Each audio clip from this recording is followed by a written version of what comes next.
આગળના બે ટોપિક જોઈએ એની અંદર આપણે ગુણાકારની ઘણી બધી રીતો જોઈએ. એવી જ બીજી એક રીત છે આપણે બોક્સ પદ્ધતિ. બોક્સ પદ્ધતિના દાખલા છે એ આપણે અહીંયા ગણીએ કે એક રકમના દાખલા હોય તો કેવી રીતે ગણાય, બે રકમના દાખલા હોય તો કેવી રીતે ગણાય. હવે તમે ધ્યાન આપો છો કે 65 અને ગુણ્યા 7 આપણે પહેલા સાદી રીતના દાખલા તમને ગણાય કે હવે બોક્સ પદ્ધતિથી કેવી રીતે ગણાય અહીંયા જોઈએ. તો પહેલા આપણે એને બોક્સ દોરવું પડે.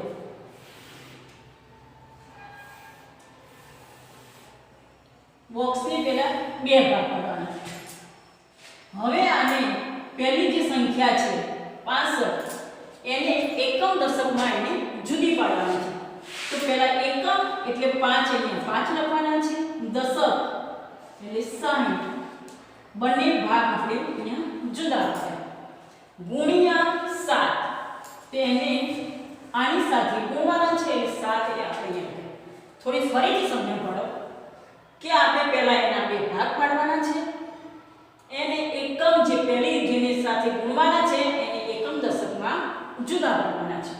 તો 5 જુદા પડ્યા અને 6 એટલે દશક એટલે 60 એને આ રીતે. હવે આપણે લખશું 60 આ જે ઉપર રકમ આપી છે 60 ગુણ્યા કોની સાથે આપણે ગુણવાના છે કે 7 સાથે. બરોબર, આપણે આ રકમ લખી. હવે આ 5 લેવાના, 5 ગુણ્યા 7. હવે તમે ગુણાકાર કરતો તો સહેલી રીતે આવી જાય કે તમે આગળ આપણે ઘણા બધા દાખલા કર્યા એટલે સહેલી, પણ આ પદ્ધતિ પહેલા આપણે મૂકી દીધી. હવે એને જવાબ લખવાનો છે. તો આને 60 અને 7 ને આપણે ગુણાકાર કરવાનો છે. તો 0 હોય તો પહેલા 0 મૂકીએ અને 6 સિત્તા 42 આ રીતે, 5 સિત્તા 35 બંનેનો જવાબ આવી ગયો. હવે નીચે બીજું બોક્સ દોરવાનું છે કે 420 વત્તા 35 બરાબર. હવે આ બંનેનો આપણે અહીંયા શું કરવાનો છે, સરવાળો કરવાનો છે. સરવાળો કરવા માટે જો તમને આડો ન ફાવે તો સાઈડમાં તમે આ રીતે ઊભો કરી શકો. ઊભો કરવાથી તમને વધુ સરવાળો ફાવે. તો 5 ના 5, 2 ને 3 5, 4 ના 4. તો આપણે અહીંયા એક બીજું બોક્સ દોરીને આપણો આ જવાબ 455 આ રીતે આપણે આ બોક્સ પદ્ધતિથી દાખલો ગણી શકીએ. બરોબર, એ જ રીતે આપણે બીજો દાખલો ગણીશું.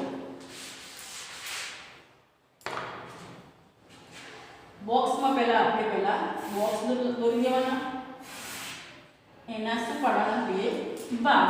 આપણને આ બે સંખ્યા છે એટલે બે ભાગ પડ્યા છે. બરોબર, હવે આપણે અહીંયા એકમ એટલે 6 જુદા પડ્યા, દશકમાં 4 છે એટલે આપણે 40 લખ્યા ગુણ્યા 7. આ રીતે આપણે ગુણાકાર કરવાનો. હવે 40 ગુણ્યા 7 6 ગુણ્યા 7. હવે આપણે એનું શું કરવાનું છે, ગુણાકાર.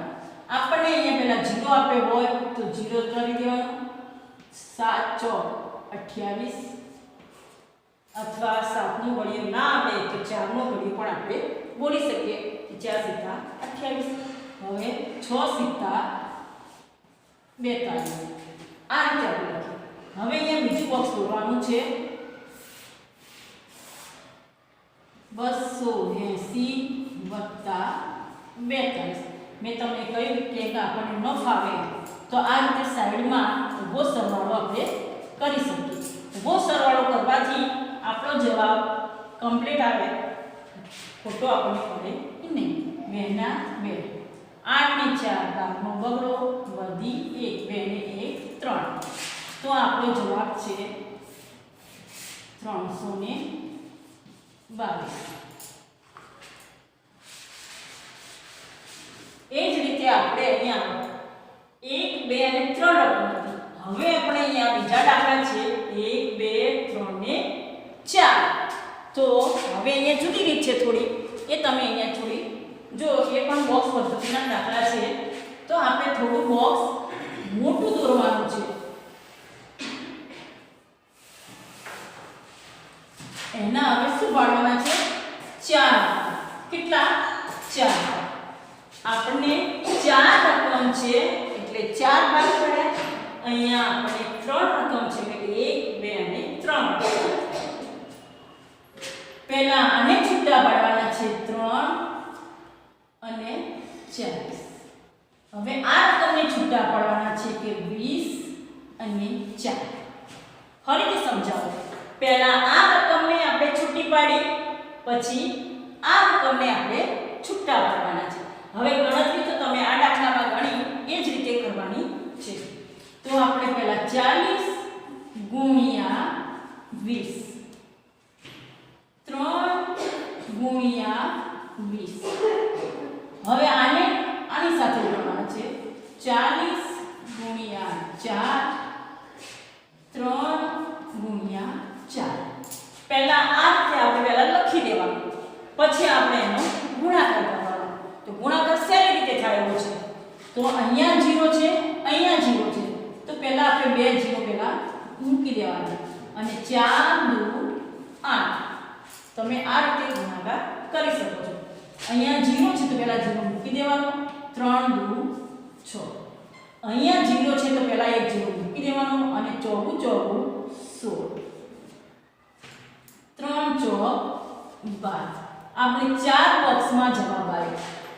4 બોક્સની અંદર હવે ચારે બોક્સનો આપણે સરવાળો કરવાનો કે 800 વત્તા 160 વત્તા 60 વત્તા 12. આ રીતે રકમ નીચે તમારે રકમ આવશે તો ઓટોમેટિક તમારો જવાબ અને સરવાળો કરવામાં તમને સરળતા રહેશે. અહીંયા 0 છે, અહીંયા 2 છે, તો આપણે 2 ના 2. અહીંયા 6 ને 6, 12 12 ને 1 13, 13 નો તગડો વધી પડી 1, 8 ને 1 9, 9 ને 1 10. આપણો જવાબ 1032. એ જ રીતે હું તમને અહીંયા બીજો દાખલો શીખવાડું. તો ફરીથી તમે ધ્યાન આપો તો ઓટોમેટિક તમને દાખલો આવશે. પહેલા આપણે શું કરવાનું, બોક્સ, મોટું બોક્સ દોરી દેવાનું. એને શું પાડવાના, 4 ભાગ પાડવાના. કેટલા ભાગ પાડવાના, 4 ભાગ પાડવાના. આપણે અહીંયા 4 રકમ છે એટલે 4 ભાગ. અહીંયા 3 રકમ હતી તો ઉભા 3 રકમ દાખલા. હવે એને પહેલા છૂટા પાડવાના છે. એકમ દશકમાં 5 અને 60.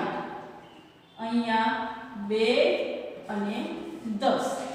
તો એને પહેલા એકમ દશકમાં આપણે છૂટા પાડી દીધા. તો હવે એની ગણતરી કરવાની. 60 ગુણ્યા 10, 5 ગુણ્યા 10. હવે 60 અને 2 ને ગણવાના. 60 ગુણ્યા 2, 5 ગુણ્યા 2.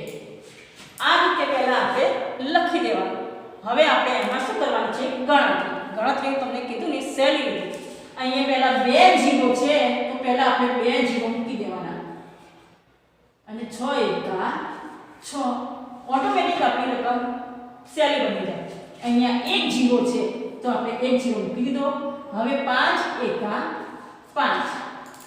તો ગુણાકાર આપણે સહેલી રીતે કરી શકીએ. અહીંયા આપણે બીજી શૂન છે તો અહીંયા આપણે શૂન મૂકી દઈએ. હવે 6 નો ગણ્યો 2 સુધી અથવા 2 નો ગણ્યો 6 સુધી બોલી શકીએ. 6 દુ 12 તો 120. હવે 5 દુ 10. હવે આ જે જવાબ આવ્યો એનો આપણે શું કરવાનું છે, નીચે સરવાળો કરવાનો. 600 3 રકમ વાળો પહેલા લેવાનો વત્તા 120 વત્તા 50 વત્તા 10. 0 0 2 અને 5 7, 7 ને 1 8, 6 ને 1 7. આ રીતે આપણે ગુણાકારની અંદર ઘણી બધી જુદી જુદી રીતો આપણે શીખવી છે. ધ્યાન આપીને શીખજો.